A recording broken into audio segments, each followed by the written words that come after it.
This episode of the podcast is sponsored by David Shapiro Remax Around Atlanta Realty. David Shapiro Remax Around Atlanta Realty, best realtor in the game here in Atlanta. Tash, who the hell did we have on tonight? Tell me. Man, we had Emanuel and the Fear. Emanuel from Emanuel and the Fear stopped by with us, had an awesome conversation, talked Pete Peterson, talked a little bit about my funeral. I mean, it's a hell of an episode, folks. Check it out. Tash, roll the motherfucking tape.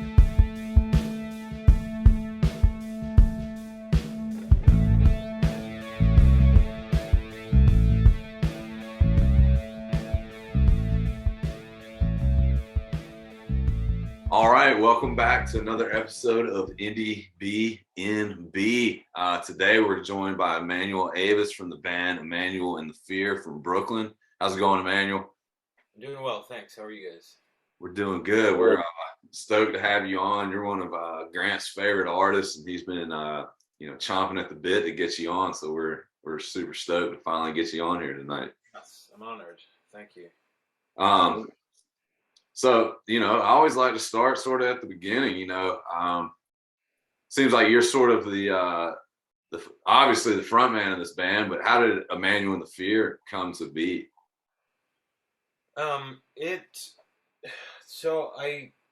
When I got out of college, I graduated college and started interning at this recording studio in Brooklyn. It was called Ishlab. And I was working there for studio time was the only pay that I got, and to learn how to record and stuff. And I had been doing some studio work in college, but then when I got to New York, that's when I really got some hands-on experience with like real professional stuff. And we worked with some bigger artists that came through that studio. Which was cool. It was a lot of like hip hop and R&B stuff. And then like MIA was there, and the dudes. There was also rock stuff though too. I think like the Killers came through or something like that. And it was a small studio. A lot of like hip hop groups from Brooklyn were coming through and stuff. But anyways, I learned how to like work all the gear and do production and things like that. And the guy who owned the studio approached me because I had a band that I'd started in Brooklyn, actually, even though I was living in Jersey, where I'm from at the time, which is I'm from like really close to New York City, so I would just like bus and train into Brooklyn. And then I started a band there that like lasted a year. We recorded a demo, somehow got a record deal, and who put us in the studio, bought us a van, and like put us on tour around the country, and then we broke up, like disastrous. But the guy who owned the studio obviously heard the record because we made it there and we gave it to him, and he approached me and was like, "I like what you do, and I want to record a record of your music." And at that point, I was like kind of devastated by the band breaking up so quickly, and having this like record company that I felt really bad, like having to like collapse, after they'd put money into us. And so I like shaved my head and drove to Los Angeles and moved there. I was like, fuck this, I'm moving to LA. But right before I left, the producer in Brooklyn approached me and said, you need to start a band and I want to record it. So I went to LA knowing that I could start a band and get like a really well done record made. So I went there and wrote it, did some work out there in like film scoring stuff.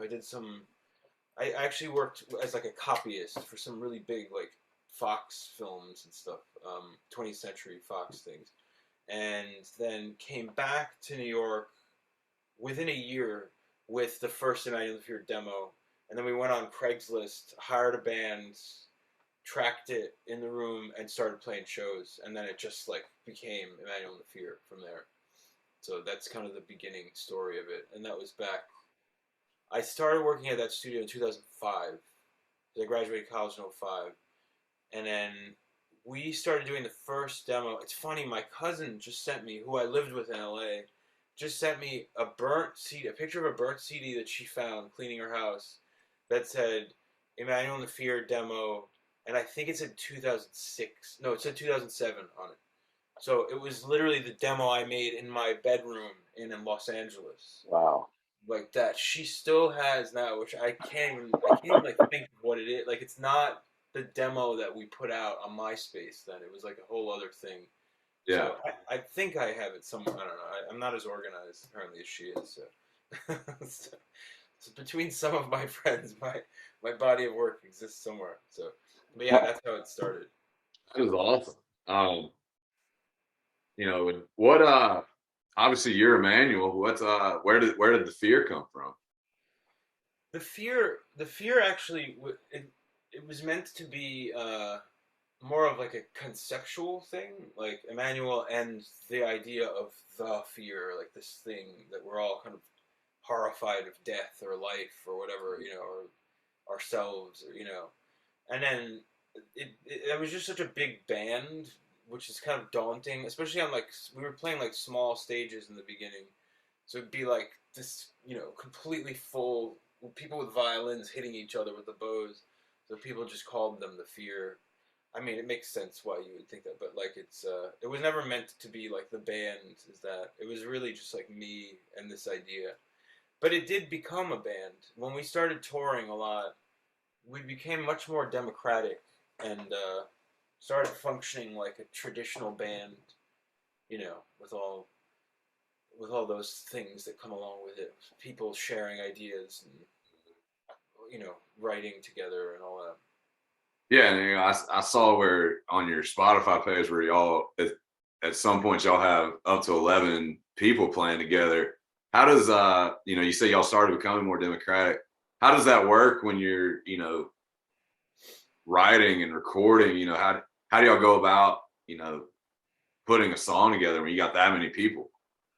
Well, after having gone through that kind of tumultuous breakup with the first band, when I had this production deal in front of me, and I was like, I am not starting another band because I do not want to deal with people yelling at me and getting in trouble for whatever, because I didn't say things the nice way or this.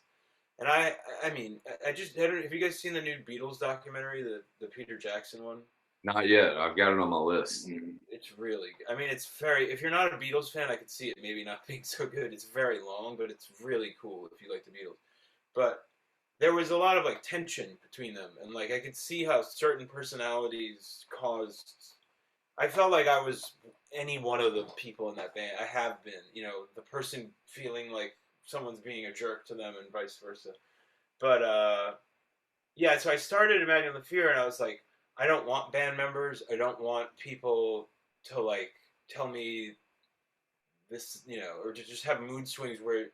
And the reason wasn't because I like working with other people. It was more because I didn't want to get a record deal and then have someone turn out to be, you know, however, and then we can't have the record label anymore or the record deal, and the whole thing collapses. So I decided, and I also wanted to do, because I studied classical composing in college, so I wanted to like score stuff and do that. So I wrote all the songs and like literally wrote out all of the scores for all the strings, all the synths. It's all like written down and scored on paper. And then we would have the 11 or 12 people come, and we would practice once before a show. I would hand them the sheet music, and that would be it. And we would just go and play on stage, and it worked well. I mean, it was kind of I don't know. I was young and kind of crazy back then. Like, I don't know if I have the energy to do what we did back then. To try and you know, it was something. Somehow it just always worked out. We would have our set people in our band, but if they couldn't do it, there would be a sub, and there was always the sheet music, so we didn't have to like practice as much as normal bands do. Um, so that was that. When we started becoming more democratic, we kind of whittled ourselves down to 6 people, though, so it became a little easier to talk. And to be honest, when we did, we started. That's when heads started to butt a little bit in that time, especially being on the road so much. Not that like anyone didn't get along, but there was a lot more arguing, I would say, in that time. Because 6 is still a big band. Yeah. Yeah. I think. I mean, yeah, you see people with hell 3 people, and you're going to get some creative control issues. So Oh, do y'all more or less, does someone come with an idea and bounce it off people, or is it more just you coming with a main idea and then kind of spread it around the band and they kind of build upon it? yeah. I mean, for that band, like it generally is I'll come out with songs, show them to everyone, will do it. Uh, I mean, some of the people in that band write songs, but not most of them don't really write on their own. Though they're more into like writing their own parts or doing production stuff.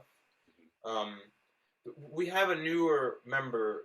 Her name is Sarah, who's on the cover of the Primitive Smile album with like the red and the blue. Mm-hmm. I don't know if you guys have seen that, but she writes her own songs a lot, and she's brought stuff to the table, and all that, which is great. I'm into it. I'm down to hear other things and work on whatever. So she just did a record of her own stuff and released it this week, actually. Yeah, that's always a interesting thing to me. Like one of my favorite bands is LCD Sound System, and just seeing what James Murphy's able to do with where he just writes every single part, and then people Yeah. come in.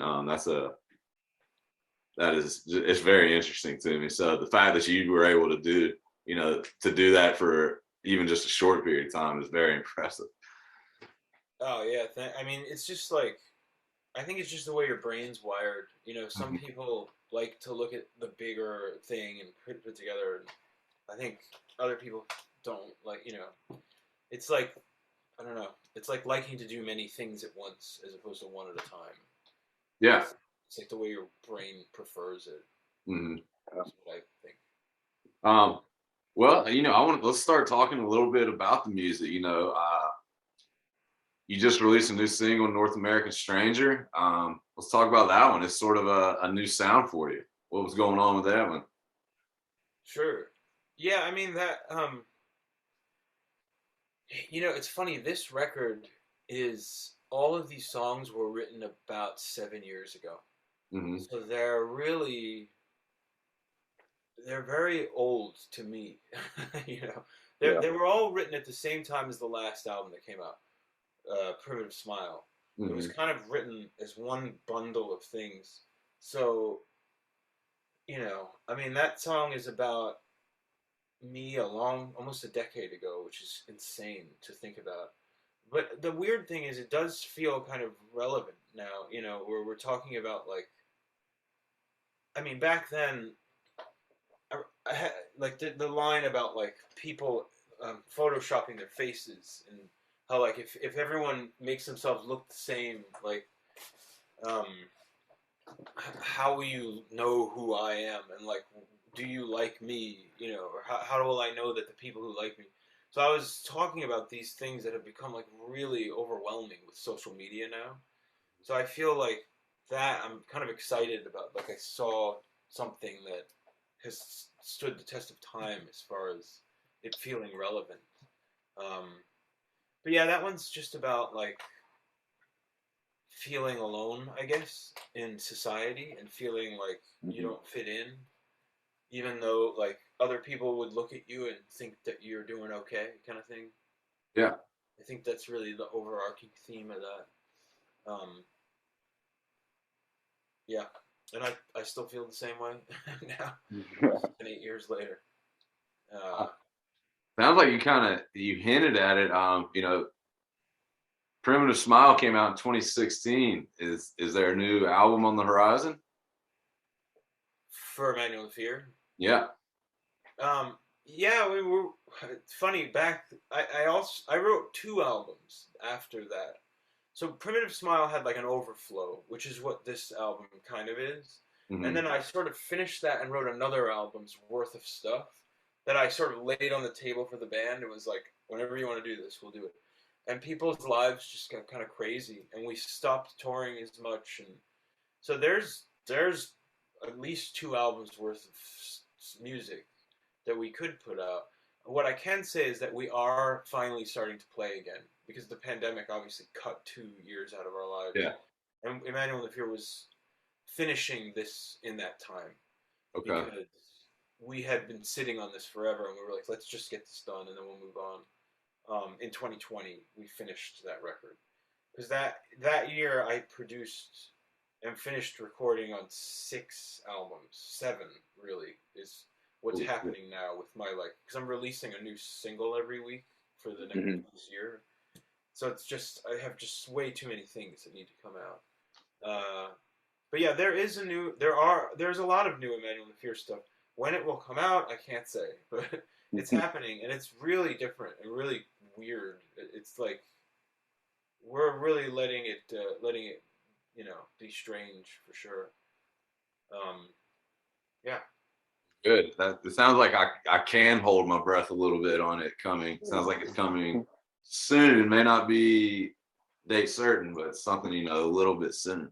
We're working on it. Yeah, we're like literally setting up weekly rehearsals now. We started, and then the Omicron hit, but now we literally, I'm on a text thread with the guys, and like we're gonna be getting, and the viola player is like, she's on tour with Hamilton now, but she's coming back, so we're gonna be in the room a lot, and it's gonna move fast, I think, too, because we're really not trying to be too precious about things. We're trying to just let it out and do it, and we're all in like good shape, and we have our own studio now, so.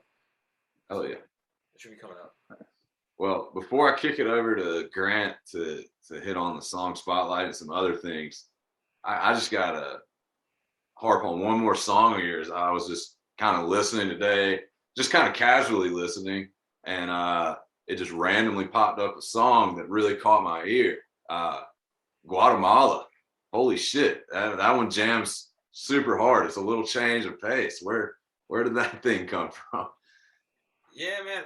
I mean, I grew up in like, I'm from like North Jersey, which had like a very big like hardcore and punk scene. Mm-hmm. And in high school, I was kind of sheltered in high school. I hung out with a bunch of lunatics, but my parents were very strict. And so I didn't really get out until I got to college. I started hanging out with friends from around, and they opened the floodgates of like independent music for me. And hardcore is just a thing, and punk and metal and stuff. Something I was always into metal as a kid. Like I was really into Black Sabbath, and like, I mean, Zeppelin was like them, and like Jimi Hendrix were like the most important things to me as a kid. But then like Black Sabbath and like the early Metallica stuff, and I was into like the whole grunge stuff. Obviously, Rage Against the Machine was like a really big band for me when I was a kid. And I was in, and like, oh my god, I'm so shitty with names. I'm sorry. Um, what's that amazing band? The guy like sounds like an opera. They're like from Eastern Europe. Oh my god, Toxicity is the album. Down. System of the Down. Yeah, I was like really into them, and so I love that kind of stuff. And it's funny, I was just going back to like really early demos recently, just because I'm putting so much stuff out now. I want to like put out some sort of like old stuff with it too. And I am like screaming all the time. When I was like 19, 20, like just like trying to, I don't know, I was really into this like aggressive thing.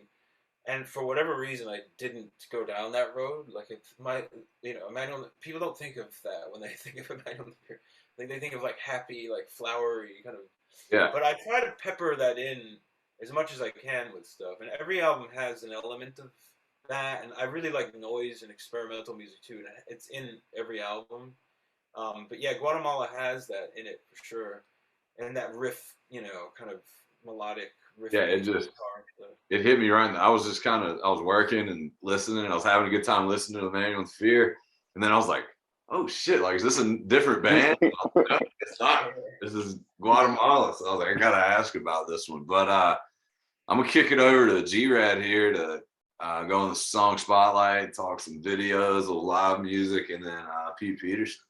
Yeah, for sure. So, I mean, my the song spotlight today is Jimmy's song, and specifically the full band version. I really enjoyed you talking earlier about the differences and getting that fullness of sound and everything. So, I'll tell you what the song means to me after you talked about just the the whole entire creation of it from from it wasn't a song to now it's playing in our Spotify and on the CDs that you have, and so take me through the process of how you just made that jam.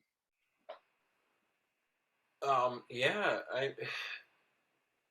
so the first things we released for Emanuel and the Fear were like a 4-song demo on MySpace, and it had like a few orchestral elements on it, and then we made the EP, which came out the year after. So in '07 that came out. '08, like the early '08 is when the demo we put the demo up, and then '09 the EP came out. So in that year we had the demo, which was 4 songs, which I believe actually that first demo had "Dear Friend" on it and "Balcony," which got pushed to listen the LP. Um, but it had Guatemala, "Dear Friend," um, "Balcony," and I think it had one other. I think it maybe I don't remember. But as we put together the other things, I had this folk song that I wrote on the subway, like commuting around, because I was working as a bartender in Manhattan then, and I was living in the recording studio in Brooklyn that didn't have a bathroom or a shower or a kitchen. For 2 years, I lived on like a shelf above the office. There was like a bed, and you'd climb a ladder that was broken. And I would climb the broken ladder because neither of us we were refusing. We kept blaming one another. The guy who owned the studio. And I was like, "It broke because you have a piece of junk ladder." And he's like, "No, you broke it." So I just had a broken ladder for 2 years, and then I would shower at the gym and just ate out every meal in the studio in Brooklyn. And then so I was living there, and in the commute, I wrote the song very quickly. I remember I heard it in my head on the subway, and I thought it was another song because it just felt catchy. And then I wrote it like I think I recorded it. I used to carry like a tape thing back then because I didn't have a smartphone. It was like a little handheld like mini cassette tape thing, and I like recorded it, and then I went back, wrote it, and was like, let's just put this on the EP as like just me and the guitar. And I remember showing it to a lot of people, like people in the band, and I was like, I really think this is a good song. Do you guys like it? And everyone was like, it's all right. Like that. And I was like, I really think it's good. And the producer said, dude, let's just stay up all night tonight and just try a version of it that has some stuff. And so the two of us just sat all night and we made electronic drums. We made a drum beat out of sounds we recorded. So like, if you like a lot of the drums are like the keyboard, like we were going like this, like that, and like the clicking of the mouse pad on the laptop. We like sampled those sounds, and the keys on like a keyboard that we were hitting, but without the piano, like just like those sounds are all things that we made that night. And then we did like all a bunch of synths and stuff like that, and I sang and played bass in one night, and then that literally is what the first version is. And then when we put it out, and then people started just singing it at shows because people were into it. And we were like, oh, I guess this is a good song. And of course, I turned to the people in the band and we're like, see, I told you, yes. Nobody believes me. And they're like, no, we didn't say it was bad. We just, whatever. But that's like typical New Yorker. Like, it's fine. I don't know. Everything's shitty to me. Like everyone's like worried they're gonna say they like something that isn't good or something. What about the whistling? I mean, like there is some elite whistling in a lot of your music. I mean, like, across all of it, but like I mean, Jimmy's song especially, but also kind of going back to Ordinary Line, which you just put out as well. Like there is elite whistling in both. So is that you? I mean, like where did you like? Is that your whistling or is it? Yeah, how'd you learn to whistle like that? Yeah, I'm whistling all the time, man. Yeah, it's my sisters. I think my sisters don't even hear it anymore. But like when I was living with my cousin, she would turn and be like, "You have to always whistle," and yell at me. what the hell's the matter with you? Well, I remember she turned to me once when I was living with her in LA, and she was like, "You really are a fucking musician, huh?" And I was like, "What do you mean?" She's like, "You're just always making noise." Like that. And I was like, "I am? I don't know. I never noticed." Apparently, I'm always whistling and moving around. So, but yeah, whistling is that's my thing, I guess. I love whistling. It's good. It's such a cool, and like, I mean, this morning when I listened to it on my way to work, and like you're kind of transitioning that. The reason why the song resonates with me so much is like, I was in a couple jobs that I really didn't like, and like the lyrics really kind of spoke to me. I was like, damn, like, you know, I don't want to do nothing but be in a rock band. I don't want to get a job. And like, I mean, like, so tell me, like, I mean, you wrote that on the subway. Like, what, I guess, kind of, you dive deeper into the lyrics, or is just like, hey, man, like, this is what came to my head. Like, this is what Yeah, went into it. I had to work all these jobs. I didn't want to do it. I mean, it was like I came out of college, and you know, I was, when you're like 21 or 22, like my parents sat me down and were like, "We're not paying for anything anymore. You're on your own." And I mean, they helped me with a few things. With like, they still paid my like car insurance and my phone, which was like very nice of them. But I remember them saying it to me, and I was like angry.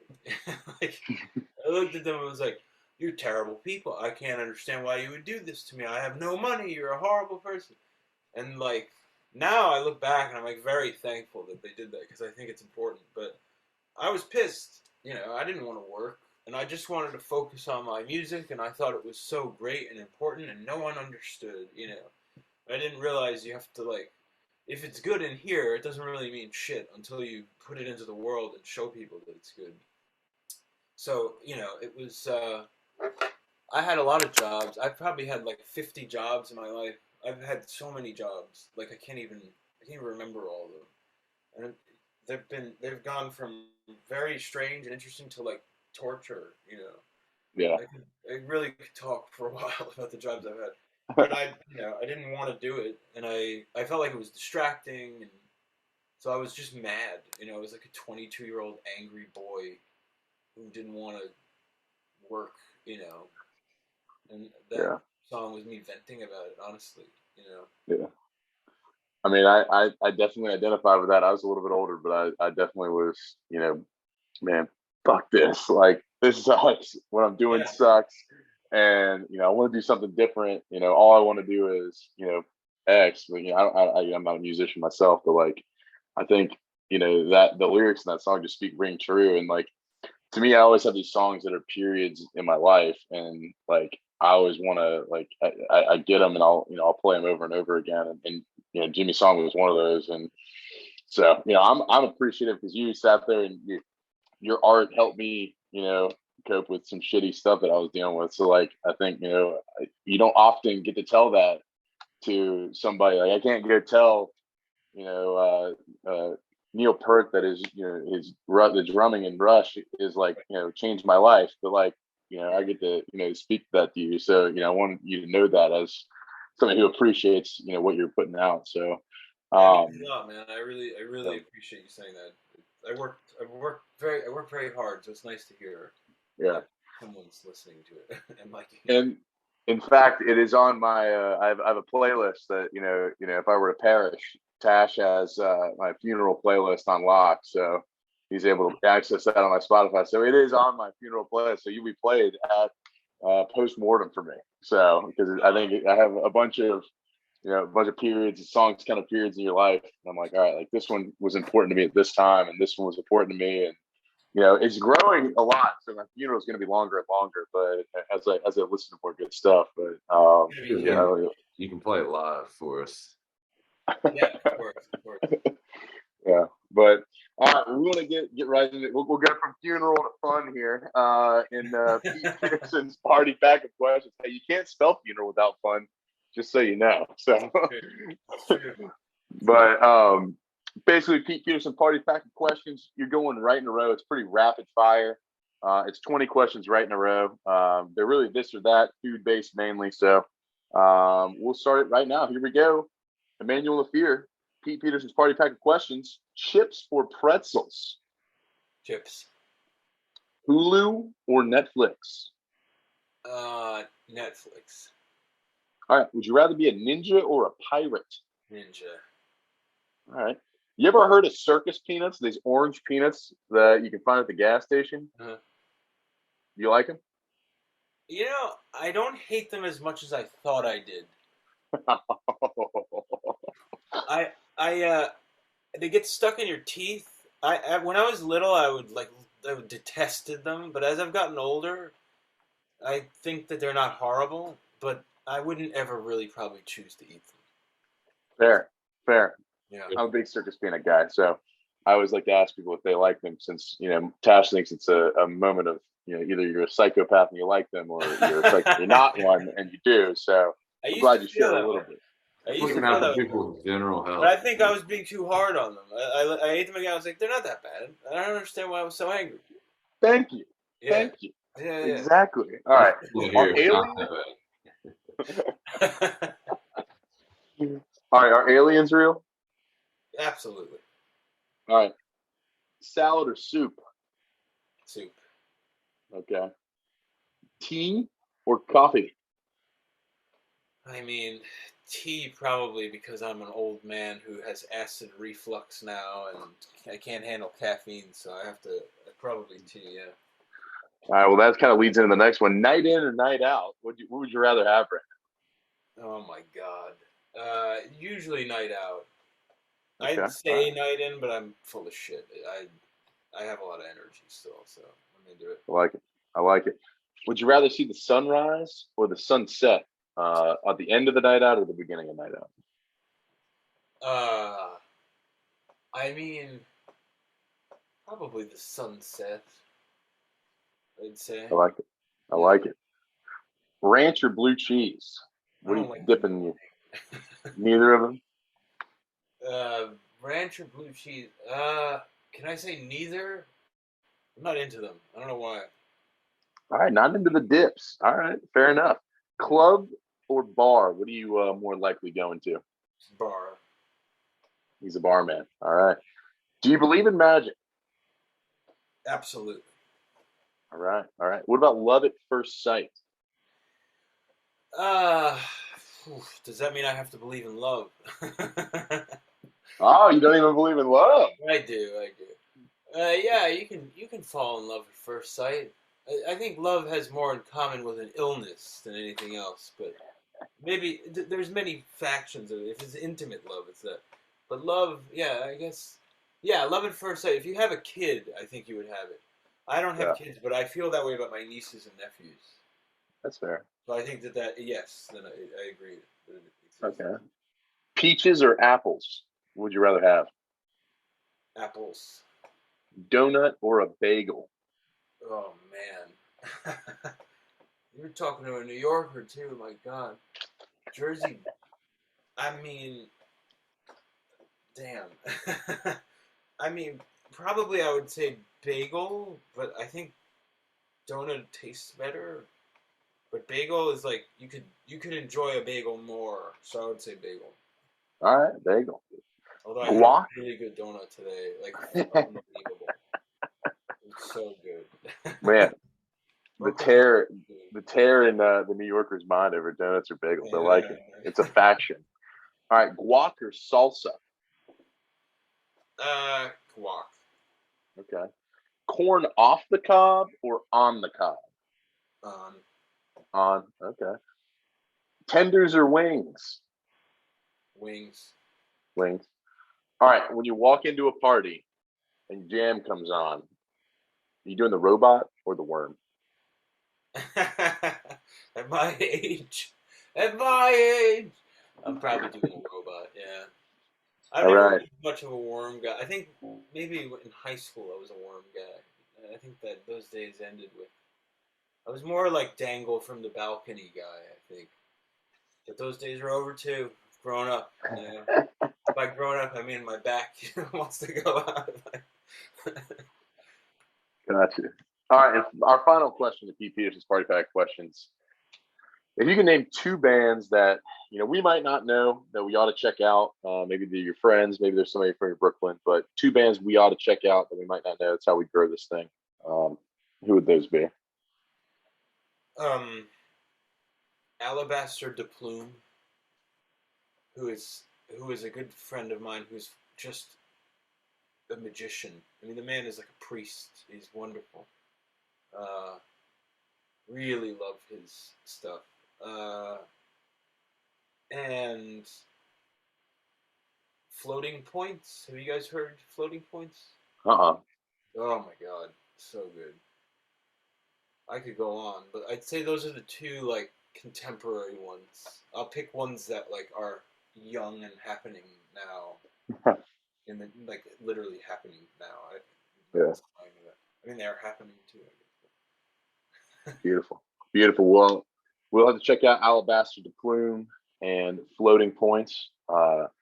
Emanuel, you have been lovely in the Pete Peterson Party Packing Questions. You conquered it.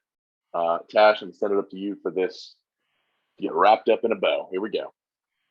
All right, people. Well, Emanuel, we have loved having you on. It's been a pleasure getting to, learn more about your background, learn about some of these badass songs you're putting out. We can't wait for Emanuel the Fear to release some new stuff. Everybody out there, go check him out. He's all over the place. Got some great jams, not just the ones we talked about. All kinds of shit. Go listen to him. But Emanuel, thank you so much for coming on, and hopefully we can see you soon. Yeah, for sure. Pleasure. My pleasure. And actually I have a song coming out tomorrow with one of the original Emanuel the Fear members. Just the two of us put it out, which I think you'll really dig if you like Emanuel the Fear. Right. Basically, people. So you should check it out. Everyone, go check him out. Emanuel the Fear. Emanuel, thank you so much. Take care. Appreciate it.